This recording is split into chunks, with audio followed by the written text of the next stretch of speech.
I learned about investing over the course of 3 years, but I'll admit, by the end of that time, I still hadn't made my first investment. The more I learned, the more I realized I didn't know, and I felt less confident starting. But that all changed when I learned these 2 critical steps to set myself up for success. And today, I'm gonna teach you them in just 5 minutes. I'm Adley, and this is our Wealthy Woman Club. A wealthy woman has so much more than money. She has control over her time and peace of mind. She is free. She is you. This is episode 2 of the Beginner Investing Club series, where I share my personal finance stories to teach you what I wish I knew sooner, simpler, and step by step. I'm not a financial advisor, just someone who became obsessed with changing the trajectory of my own life when I became unexpectedly responsible for my own finances as a teenager. Everyone has a unique situation, so always do your own due diligence to determine what's right for you. Let's say, hypothetically, you walked into a wealthy woman on the streets of New York and she asked you if you'd rather have $1,000 every day for the next 30 days or a penny doubling in value every day for the next 30 days. What would you pick? Let me know in the comments. If you chose the first option, $1,000 a day, you'd end up with $30,000. But if you chose the penny, you'd end with $5.3 million. That's a net worth to rival Lindsay Lohan. Let me give you an example of how compound interest works in investing. Let's say I invest $100 a month into the stock market every month for 40 years, earning 7% on average year over year. I'd end up with a total of $260,000, which is 5 times the amount I would have invested. $48,000. That's the power of compound interest. But the magic that unlocks massive growth is time. If I invest $100 a month for only 5 years, I'd end with $7,000.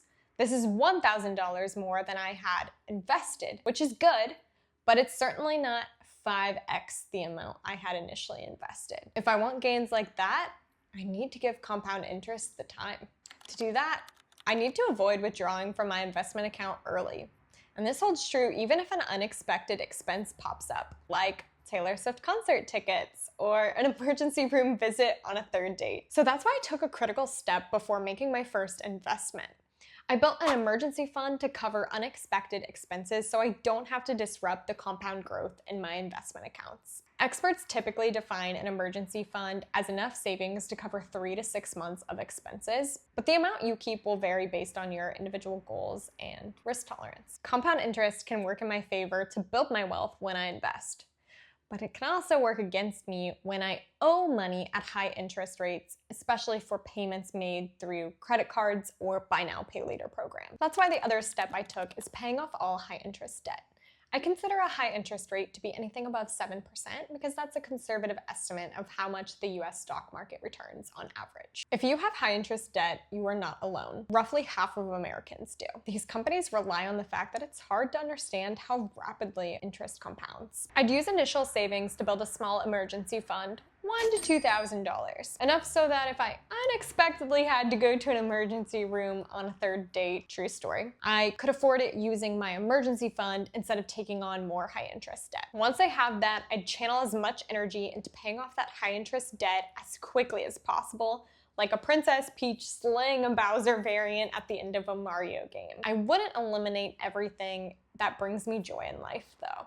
Instead, I'd intentionally go through my spending to identify things like that Netflix subscription I'm not even using because I'm binging Friends on Max again. To make these efforts worthwhile, I'd also have to do my best to stop accumulating more high interest debt. This might mean if I want to buy something today, but can't afford it without using buy now, pay later or a credit card, I hold off. I know it can be hard, but often our spending is the place we all start our financial journeys. Certainly where I started. And that's because the key to building wealth is living below our means, so we can use that extra money to make more money and improve our situations over time. Once I've paid off all my high interest debt, then I'd fully fund my emergency fund. My emergency fund protects me from getting more high interest debt and enables me to invest for the long term. It took me 3 years to realize I was overcomplicating investing. The 2 critical steps I really needed to take were 1, building an emergency fund, and 2, paying off high interest debt. This gave me the financial security and confidence I needed to start investing for the long term for the first time. No matter which financial goal you are working toward,